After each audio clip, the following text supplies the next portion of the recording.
शाळेतील शिक्षकांनी त्रास दिल्यामुळे 10वीच्या विद्यार्थ्यांनी आत्महत्या केल्याची घटना राजधानी नवी दिल्लीमध्ये घडलेली आहे। सांगली जिल्ह्यातील असलेले मराठी शौर्य पाटील या विद्यार्थ्यानं 10वीत शिकणाऱ्या सेंट कोलंबो जे दिल्लीतील शाळा आहे त्या शाळेत शिकत होता शौर्य, आणि त्या ठिकाणी शिक्षकांनी त्रास दिला आणि म्हणूनच शौर्यने आत्महत्या केलेली आहे। त्याने 1.5 पानाची सुसाईड नोट देखील लिहिलेली आहे आणि त्याच विरोधामध्ये शाळेच्या विरोधात आता पालकांनी एक प्रकारे आक्रमक आंदोलन सुरू केलेलं आहे। जस्टिस फॉर शौर्य अशा पद्धतीचे बॅनर घेऊन हे सगळे पालक जे आहेत ते आलेले आहेत। मराठी लोक देखील आहेत महाराष्ट्रामधील असलेले। आपण काही लोकांशी बातचीत करण्याचा प्रयत्न करूया। दादा, शौर्याची आत्महत्या 1.5 पानाची सुसाइड नोट लिहिलेली आहे, ऐसा व्हायला नाही पाहिजे, ऐसा होना नहीं चाहिए, बहुत गलत बात है, कार्रवाई होनी चाहिए।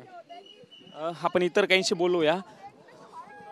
प्रवीण दादा, सगळे मराठी लोक एकत्र आलेले तिथे शौर्याला न्याय देण्यासाठी 1.5 पानाची सुसाइड नोट लिहिलेली, शाळेवर विरोधात खूप गंभीर आरोप त्यांनी केलेले आहेत। शाळेविरोधात त्यांनी पूर्णपणे प्रॉपर 1 पान पूर्ण लिहिलं आहे की शाळेमध्ये हाचा त्रास दिला जातोय, शाळेमध्ये मला इन्सल्ट केला जातोय। 4 अक्षरशः 3 टीचर्स, 1 प्रिन्सिपल समोर होते, त्यांच्या पुढे त्याला रडवलं, तो रडत रडत शाळेमधून बाहेर पडला। आजच नाही, मागच्या 6 महिने झाले त्याला त्रास दिला आणि 1 टीचर त्याला टार्गेट करत होत्या। आज तो मुलगा 16 वर्षाचा होता, पण त्या 16 वर्षाच्या मुलामध्ये 40 वर्षाची अक्कल होती। एवढा शांत मुलगा होता, मी तुम्हाला तोंडून बोलू शकत नाही। भावना समजू शकतो प्रवीण दादा मी तुमच्या, पण सुसाइड नोटमध्ये त्यांनी नेमकं लिहिलंय काय? कारण ती 1.5 पानाची सुसाइड नोट आहे, तुम्ही ती सुसाइड नोट नेमकी वाचली आहे का? त्यात नेमके मुद्दे काय आहे? त्यामध्ये सर्वप्रथम त्यांनी आई वडिलांना माफी मागितली की मम्मी पापा, मी तुमच्या विश्वासावरती पूर्ण उतरू शकलो नाही, मला माफ करा। हा माफ करायसारखी मी चुकी करत नाहीये, तरी पण मला तुम्ही माफ करा। आणि त्याच्यामध्ये कम से कम 1/4 शाळेवर दिलेले, मला कसा त्रास दिला देत होते, शाळेमध्ये काय माझ्यासोबत करत होते, फक्त नॉर्मल प्लेचं प्रॅक्टिस चालू होतं आणि त्याचा पाय घसरला तर त्याच्यावरती त्याला टार्गेट करून रडवलं की तू बळण करतोयस, तू हे जे केलंस हे जाणून बुजून केलेलं आहेस।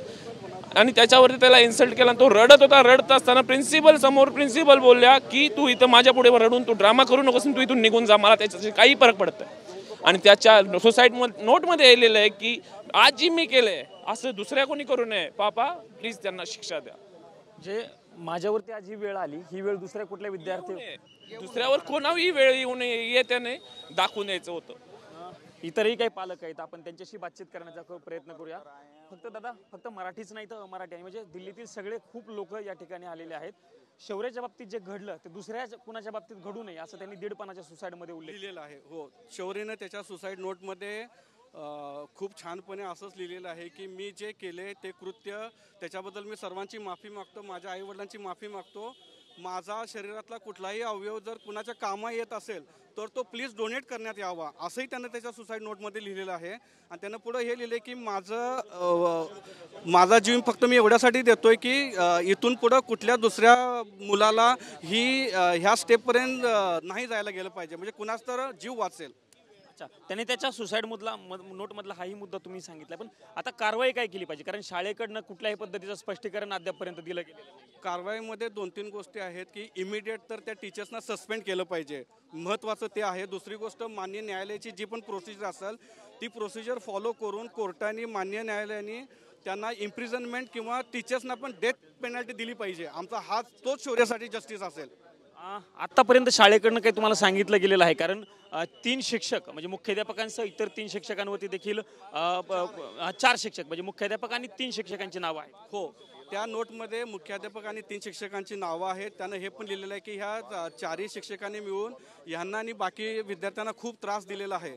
पण आम्ही सकाळपासून इथं आहोत, शाळेकडून कुणी बाहेर आलेलं नाही, प्रशासनाकडून, आणि त्यांनी कोणतीही ग्वाही दिलेली नाही आहे। हे पालक आहेत आक्रमक झाल्याचं आपण बघतोय।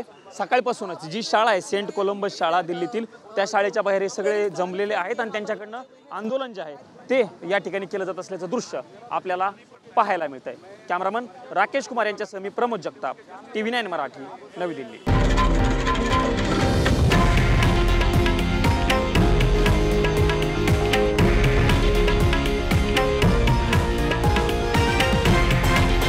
हे आहे देशातील नंबर 1 न्यूज नेटवर्क आणि आपण पाहत आहात TV9 मराठी, एकमेव।